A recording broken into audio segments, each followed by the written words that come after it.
আমার হাজবেন্ডের সাথে 2 মাস সংসার করার পরে আমার হাজবেন্ড বিদেশ চলে যায়। বিদেশ যাওয়ার 3 মাস পরে সে রোড অ্যাক্সিডেন্টে মারা যায়।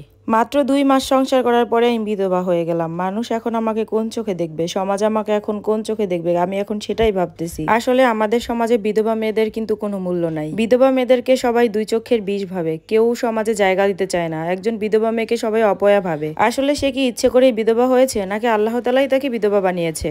এটা কিন্তু আসলে কেউ মানতে চায় না, কেউ বুঝতেও চায় না। তারপরে প্রায় 2 বছর কেটে যায়, আমি আমার বাবার বাড়িতেই থাকি।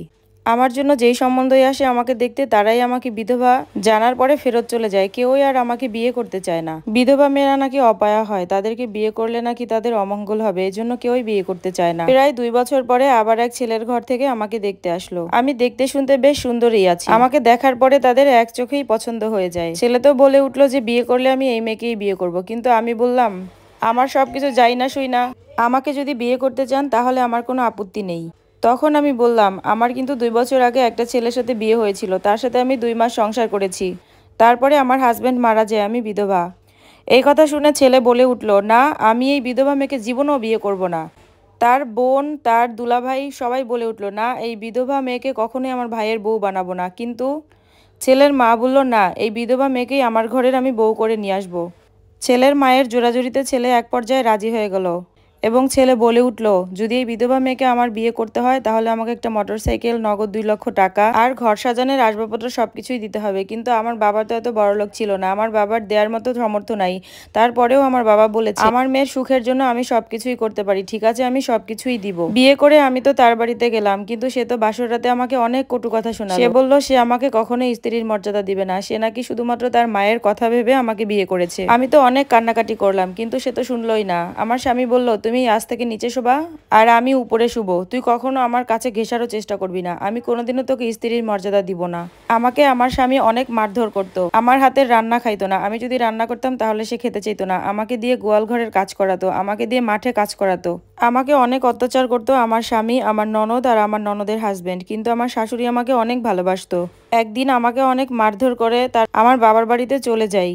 তারপরে প্রায় কয়েক মাস পরে আমার হাজবেন্ড একটা মেয়ে নিয়ে আমার শাশুড়ির সামনে গিয়ে হাজির হয়। আমার শাশুড়িকে বলতেছে, মা ওই অপায়া অলক্ষী ওই বিধবা মহিলা তো চলে গিয়েছে, এখন আমি ওকে বিয়ে করব। আমার শাশুড়ি তো তার ছেলের গালে এক চড় মেরে তারপরে বলতেছে, তুই আমার ছেলে না, তুই আমার বোনের ছেলে। আমার হাজবেন্ড শুনে তো পুরো অবাক হয়ে গেছে।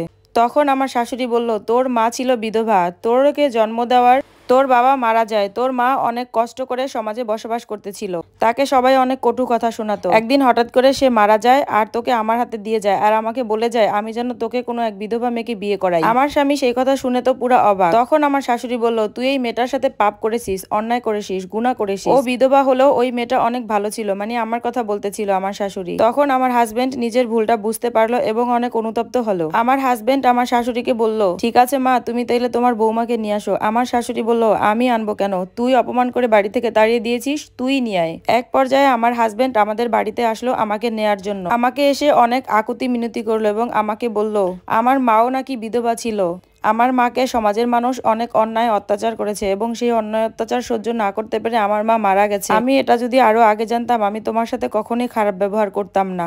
একটা কথা আছে আমাদের সমাজে, জানেন তো, ডুস না খেলে নাকি হুশ হয় না মানুষের। আসলে আমার হাজবেন্ডও ছিল কিন্তু এরকমের। সে যদি না জানতো যে তার মাও বিধবা ছিল তাহলে কিন্তু সে আমাকে কখনোই মেনে নিত না। এই গল্পটা থেকে আপনারা কি শিক্ষা পেলেন এবং গল্পটা আপনাদের কাছে কেমন লাগলো অবশ্যই কিন্তু আমাকে কমেন্ট করে জানাবেন। আর আমার ভিডিওটা যদি ভালো লেগে থাকে অবশ্যই একটা শেয়ার করবেন আর একটা কমেন্ট করে যাবেন। সবাই ভালো থাকবেন, সুস্থ থাকবেন। আল্লাহ হাফেজ সবাইকে। আসসালামু আলাইকুম।